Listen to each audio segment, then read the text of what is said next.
Mesdames, Messieurs, bienvenue à Metro News Magazine. Voici les titres. À l'issue d'une rencontre entre les présidents haïtiens et dominicains à Barahona, un accord a été paraphé et des accords conclus entre les deux chefs d'État. Une année de plus pour la MINUSTAH en Haïti, la représentante du secrétaire général de l'ONU, Sandra Honoré, en a fait l'annonce. La mission accompagnera la PNH lors des élections. Le corps d'intervention et de maintien de l'ordre, CIMO, loge désormais dans un bâtiment flambant neuf inauguré cette semaine. 2 sondages rendus publics cette semaine aussi ont placé Jude Célestin, candidat à la présidence du Parti La Paix, en tête des intentions de vote. Le Conseil électoral a distribué des accréditations aux mandataires. Une formule a donc été trouvée pour la gestion des représentants de partis politiques au sein des bureaux de vote. Entre-temps, la conseillère Carline Viergelin a été installée au sein du Conseil en remplacement de Maître Néhémie Joseph.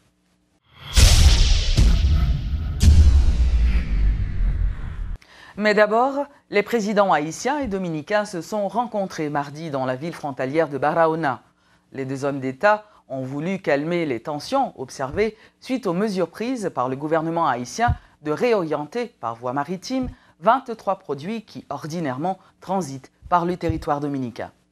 Rappelons qu'une plainte avait été déposée par les autorités dominicaines à l'Organisation mondiale du commerce par mésinterprétation de la décision. Et en effet, le ministre du Commerce et de l'Industrie, Jude RVD, avait en début de semaine défendu énergiquement cette ordonnance du gouvernement haïtien qui ne sert, avait-il déclaré, qu'à lutter contre la contrebande et la corruption. Le retour à la normale dans les relations diplomatiques entre les deux pays a été paraphé par les chefs d'État lors de leur récente rencontre à Barahona.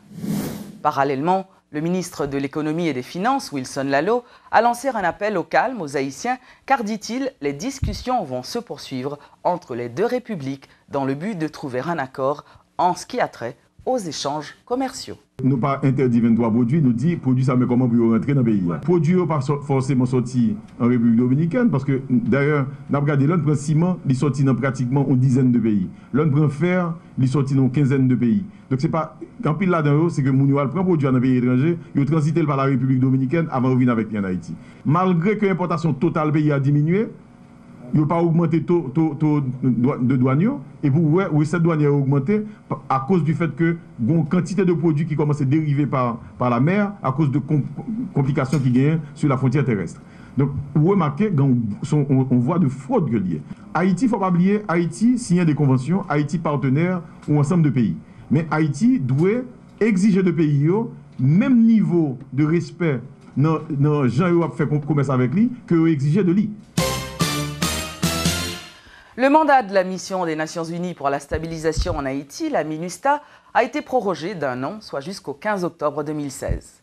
En effet, le Conseil de sécurité de l'ONU, qui a prolongé le mandat de la mission, prévoit la préservation au niveau actuel des effectifs militaires et policiers sur le terrain, une nouvelle confirmée ce jeudi par la représentante de Ban Ki-moon en Haïti, Sandra Honoré.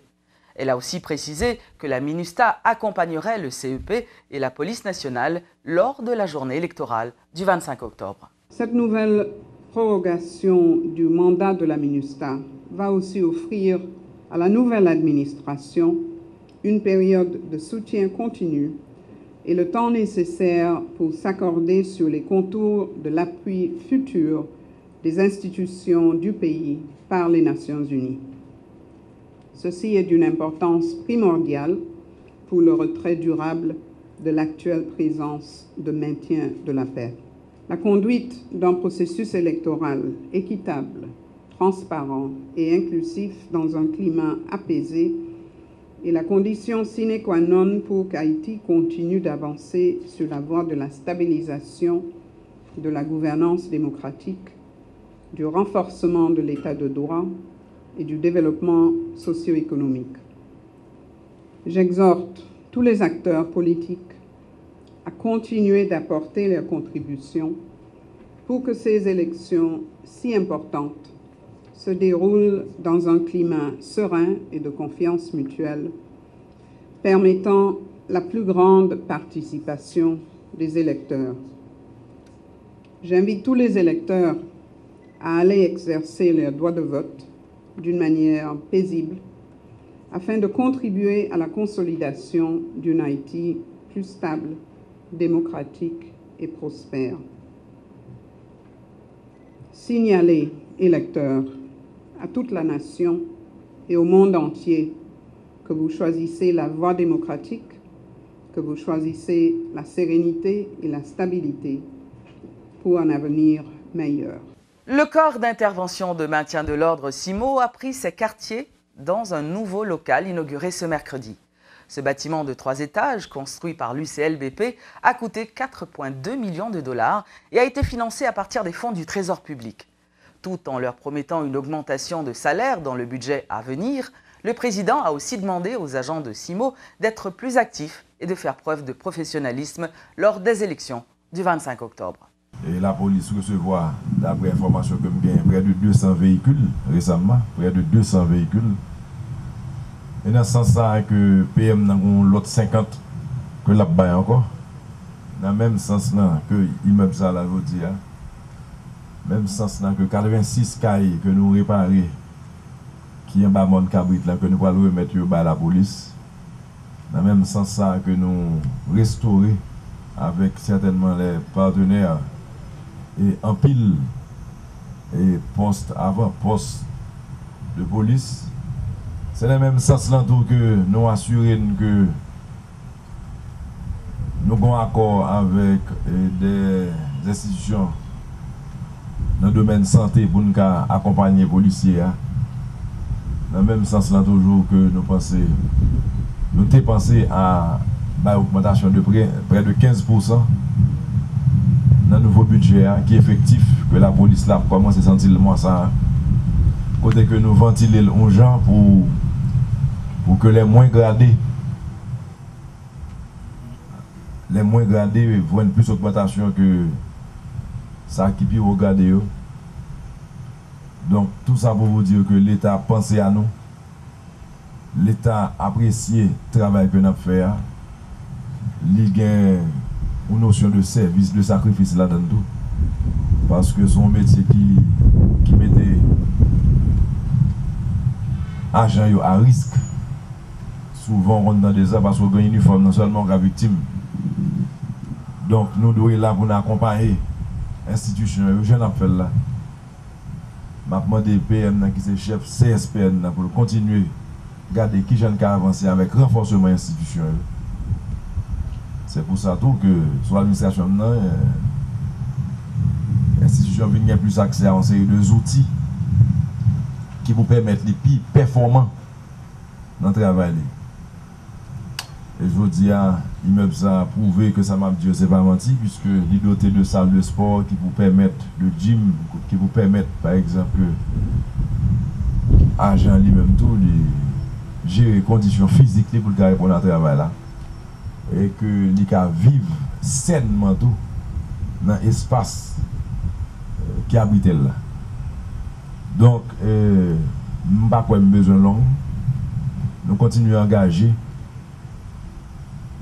à refaire pays.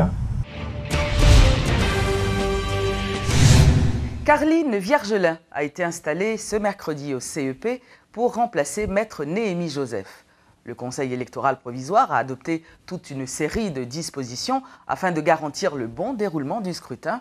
De la liste électorale aux accréditations pour les organismes d'observation, en passant par les mandats pour les partis politiques, le CEP a corrigé certaines erreurs du premier tour des législatives.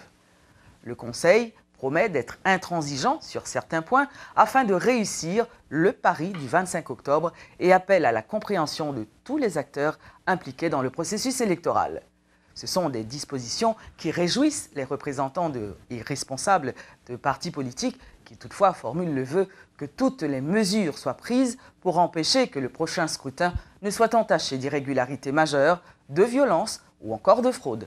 D'ailleurs, une rencontre a eu lieu vendredi entre le CEP et les partis politiques. Le 25 octobre, pas aucune interdiction de circuler, là c'est officiellement, même si bruit à courir, nous tout disons, pas bien couvre-feu, c'est pas vrai, pas bien et pas bien, et pas aucune interdiction de circuler le jour du vote. Nous disons, d'après nous dans CEP, un seul gens pour rassurer la population pour la voter, faut que le 25 octobre, il y ait une force publique armée, visible et présente pour nous connaître, il y a une force de la côté. Deuxièmement, pour bandits, tout pas prendre chance de sortir. Parce que bandits, beaucoup de gens tirent sur mon armée, c'est sous population désarmée, ils tirent pour paniquer les gens. Et comme la police est passive le 9 août, donc tout le monde découvre la police va réagir. Donc encore une fois, pour nous dans CEPA, minimum pour force publique de faire, il faut être présent depuis 2 jours avant l'élection de proximité des centres de voiture, de manière agressive, visible et lourdement armée, parce que c'est un rapport d'armement qui va convaincre la population de la sécurité par rapport à bandits qui habitent de circuler eux-mêmes dans la zone. En ce qui concerne le processus de subvention des partis politiques, le ministre chargé des questions électorales, Jean-Fritz Jean-Louis, a affirmé que plus de 290 millions de gourdes seront distribuées aux partis politiques pour les candidats. Une attention spéciale a été accordée aux candidats à la présidence qui recevront chacun environ 2 millions de gourdes. Une enveloppe globale de 500 millions de gourdes avait été prévue pour le financement de la campagne électorale des partis politiques, dont 20% destinés aux candidats des législatives avaient déjà été distribués lors du premier tour. Les fonds ont été distribués au prorata des candidats agréés par l'organisme électoral. 2 sondages parus cette semaine ont placé Jude Célestin, le candidat à la présidence du parti politique La Paix, en tête dans les intentions de vote. En effet, le premier sondage réalisé par le Bureau de recherche en informatique et en développement économique et social, le BRID, rendu public le 14 octobre dernier, place donc le candidat du parti La Paix en première position dans les intentions de vote. Il est suivi de Jovenel Moïse, du PHTK, de Moïse Jean-Charles, de Petite-Dessalines, Maryse Narcisse Famille-Lavalas et Jean-Henri Séan, de Remé Haïti. Un deuxième sondage réalisé sur un échantillon de 600 000 personnes interrogées sur les 2 derniers mois par l'Université royale d'Haïti a également présenté Jude Célestin, le candidat du parti La Paix, comme étant le principal favori de l'élection présidentielle du 25 octobre prochain. Ce sondage, présenté sans marge d'erreur, place Steve Kaoli en deuxième position, suivi de Jean-Henri Séan, de Jovenel Moïse, de Moïse Jean-Charles, selon le professeur de statistique Claude Péan, qui a réalisé ce sondage. La campagne électorale bat son plein en Haïti. La pollution murale prend des proportions inquiétantes. Photos, posters, affiches des candidats sont visibles partout, y compris dans les lieux les plus inattendus. Il faut ajouter que les résidences privées ne sont pas non plus ménagées. Luc Nergaro a visité la ville. Un coup d'œil dans les rues de la capitale haïtienne et on voit qu'on est en pleine période électorale. Port-au-Prince est sale. L'anarchie dans l'apposage des affiches, la pollution murale et l'indécence de certains candidats ou de leurs partisans ne laissent aucune chance à l'image d'une ville déjà ternie par un tremblement de terre dévastateur. Des photos blasées ou déchirées, des affiches mal apposées ou placées n'importe où et en grande quantité enlèvent le charme de la campagne, voire même empêchent d'apprécier le message que chaque candidat voulait exprimer dans ses posters. Hormis cette laideur qui fait du tort aux villes haïtiennes, particulièrement Port-au-Prince, où se concentre la grande activité électorale avec 54 candidats à la présidence, il y a aussi la violation flagrante du décret électoral en ce qui concerne la pollution murale. Selon l'article 115 du texte, il est interdit aux candidats d'utiliser les clôtures, murs, portes des maisons privées, des édifices d'intérêt public pour écrire, apposer des affiches ou autres sous peine de sanction. Toutefois, le constat est tout autre. Rien n'est épargné, même les clôtures des bâtiments de l'État. Des slogans aux affiches, les murs sont chargés. Les photos se disputent un peu d'espace. Certaines maisons à peine rénovées sont déjà déparées. Des entreprises perdent toute visibilité. Leurs noms sont cachés sous des photos de candidats. Plus loin, il y a l'indécence de certains candidats ou encore de leurs partisans. Des billboards, des institutions sont utilisés pour apposer des affiches. Des candidats s'y sentent tellement confortables qu'ils affichent un large sourire. Mais pire encore, certains vont même jusqu'à user des panneaux d'affichage d'autres candidats pour mettre leurs photos. Si le décret électoral parle de sanctions dans son article 115, aucun candidat n'a encore reçu un avertissement en ce sens jusqu'à aujourd'hui. La période électorale prendra fin, la ville va peiner à retrouver son visage et qui sait, certains candidats pourront même profiter des photos qui vont rester sur les poteaux en 2021.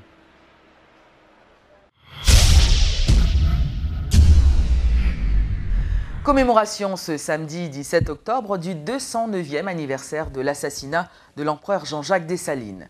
Le président Michel Martelly, accompagné de son Premier ministre, ainsi que d'autres membres du gouvernement, s'est rendu au Pont Rouge pour l'inauguration du mémorial construit en l'honneur du père fondateur. Le président Martelly a lancé un appel à l'unité nationale en rappelant que c'est une mésentente qui fut à l'origine de l'assassinat de Dessalines. La mort papa Dessalines sorti dans une mésentente. Et si nous voyons, j'ai gardé dans l'histoire, nous comprenons que c'est même mésentente ça, nous participons à reproduire en la société qui fait nous diviser comme ça aujourd'hui. Il y a des gens qui revendiquent la paternité de Dessalines pour régler les affaires.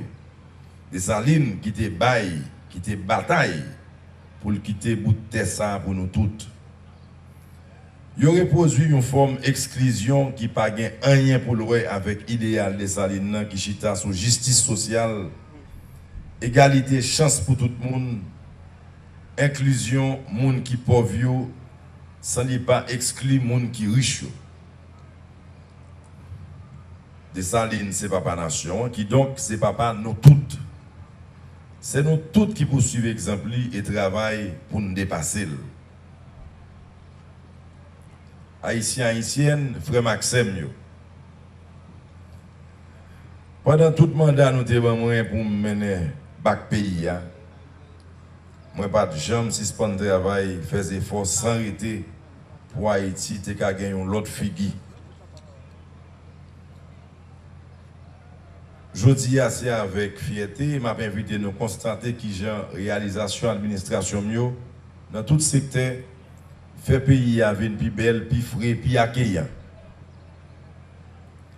C'est comme ça, moi, penser nous tous doit travailler pour nous manifester reconnaissance et respect. Nous bailler papa nation et dire un gros merci pour bel pays ça, Libanon. De son côté, le Premier ministre Evans Paul a appelé au respect de la mémoire de Jean-Jacques Dessalines. Drapeau, symbole tête ensemble, symbole identité nationale haïtienne. C'est vous-même qui fait tout ça Dessalines. C'est vous-même qui commandez bataille Vertière, jour 18 novembre 1803, qui fait général Rochambeau Badba. C'est vous qui fait tout ça Dessalines. Ou c'est un lot David de face Goliath. Là, on fait plus gros l'armée sous la terre, dans l'époque là. L'armée Napoléon Bonaparte là, bat pour demander pardon, crier autant, bah, au champ la gloire, qui reconnaît victoire ou acti bout de couteau, en face Kano, maman Pemba, zam fan foi, technologie militaire dans l'époque là. Ou fait tout ça Dessalines? Ou rassembler le peuple là, avec tout comparé après bataille Vertière, jour dimanche 1er janvier 1804 là dans Gonaïve, pour déclarer indépendance pays à Haïti. Éducation, c'est celle à tout pour rêve Dessalines réalisé. Un pays pour tout le monde vivre ensemble tant que monde. Un pays qui suspend nage dans la crise politique, crise économique, crise sociale, crise environnement, crise morale, crise identité. Responsabilité par nous aujourd'hui, sous lisière idéal Dessalines, c'est retirer nation dans situation crise épidémique madichon pour établir un l'état prospérité avec bénédiction bon Dieu. Metro News Magazine est terminé. Merci de votre fidélité. La semaine prochaine, toute l'équipe de Métropole sera mobilisée pour vous faire vivre minute après minute les élections à travers le pays.